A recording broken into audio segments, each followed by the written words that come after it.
অনেকদিন পরে সবাই মিলে এক লগে বই এলাকার মধ্যে চা খাইতেছি, আড্ডা দিতেছি, ভালোই লাগতেছে। হ্যাঁ এক্সের ভালোই লাগতে আছে। তাই আরেফিন আর নেহাল যদি থাকতে তাহলে আর একটু বেশি ভালো লাগতো। ভালো লাগতো, বুঝলা যাবে না। একজন বিদেশ গিয়ে আর কোনো খোঁজ খবর নাই, আর একজন বাপের সম্পত্তি দেখতে গিয়ে হারায় গেছে। এত বিপদ আপদ গেছে, কোনো খোঁজ খবর নিছে? এগুলোরে ভাই ব্রাদার কয় বেটা? ভাই ব্রাদার হইলো আমার। জেলখানা ওরে মাথায় তুলে রাখছে। ওই কাবিলা কস না কে? ভালাইছে আমরা ভাই বারাদার। তো সত্য কথা কইতেন না, আজ যেতে জেলখানা ঢুকছি, আমি তো মনে করছি বাবুরে কিসে না কিসে দিতে আইলাম, কোন বিপদে হইলাম আর কি। পরে দেই আই নোয়াখালীতে যেসব সোর্স সেক্টরে হিডাইছি, হিগুনে ঢাকা শহরে স্টার গুন্ডা হয়ে হিয়ানে গেছে। আরে দেই তো বেগুন হাগলে গেছে, কয় বাবুরে কাবিলা ভাই আইছে, ভাইয়ারে কি খাওয়াইবো কি পড়াইবো কোনায় হতাইবো, বেগুনে বেউস হয়ে গেছে। একটা হুলুস্থুল কাণ্ড, কোনায় আমরা ভাই বারাদার কোনায় কিয়া আই আর ভাই বারাদার হেনা যেন রাজত্ব করতেছে, আমরা ভাই বারাদার তো কিছুই না। এ কাবিলা চাটাম জানতে আছো না সত্যি সত্যি বলতে আছো? কিল্লায় সাবাজারো তোর বন্ধু হিয়ানে ডিভিশনে আসিল, আর ভাই বারাদাররা আরে ডিভিশনের ভিতরে রাখছে। ডেলি সকালবেলা আমেরিকার নাস্তা হইতো আর কাছে। এ কাবিলা তোর নাস্তা কি আমেরিকা থেকে আস?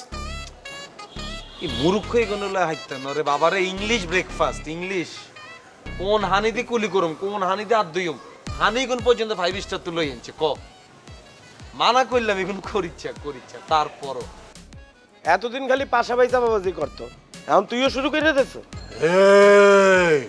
যাইছে আমার লগে ঘুরাই লয় মনে তোরে, গিয়া দেখিস পাশা কি জিনিস।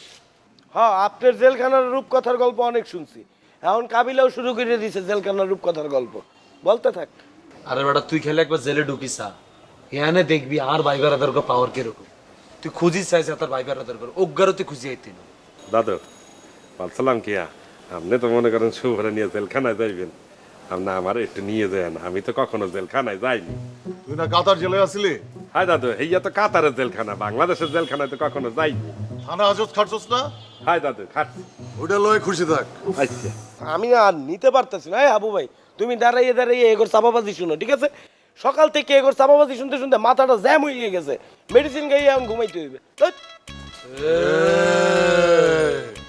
কাবিলা তুই জেলখানায় কখন নাইছস, কখন খাইছস, কখন হাঁকছস, কখন ঘুমাইছস, তরে কখন কে কি করছে সব আমি জানি। তোর পিছে আমি সিসি ক্যামেরার মতো নজর রাখছি। তোর লেগে আমি কত জায়গায় দৌড়াইছি, কত জনের হাত পা ধরছি, আর তুই অগর সামনে আমার মানিজ্জত ডুবাইলি। কি মানে যদ্দু পেলাম আপনার? আমরা যে আমার উপকার করেছেন নাকি অস্বীকার করছি? আজকে যদি আপনি কোনো বিপদে পড়তেন আমরা কি আপনার হেল্প করতাম না? আচ্ছা আবু ভাই আমি কি কইলাম, আমি জেলে ঢুকার পর যে সিচুয়েশন দেখছি আমি হেঁটেই তো শেয়ার করলাম।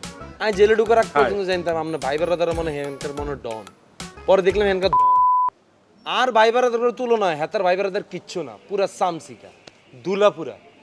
আপনি মেয়ে উপকার করে ঠাস করে খোটা দিয়ে আলান ভাইয়া, ইয়াল্লা আমি মাঝে মধ্যে আপনার মান সম্মান দিই না কোনো। দাদু কাবিলা তো উচ্চ বংশের ছেলে, ওর আম্মা চেয়ারম্যান, ওর ভাই বেড়াদাররা তো একটু ক্ষমতাবান হইবেই দাদু, আপনি মাইনে নেন। বেটা তুই জানোস আমি এখনো ফোন দিলে জেলখানার ইট পাথর কাঁপে বেটা। আমার পারমিশন ছাড়া কেউ পানি খায় না জেলখানায়। এই আবু কথা শোনা যা, আবু এই লাগাও না আরো জোরে ব্যাচেলার পার্টি সং, লাগাও না আরো জোরে ব্যাচেলার পার্টি সং, লাগাও না।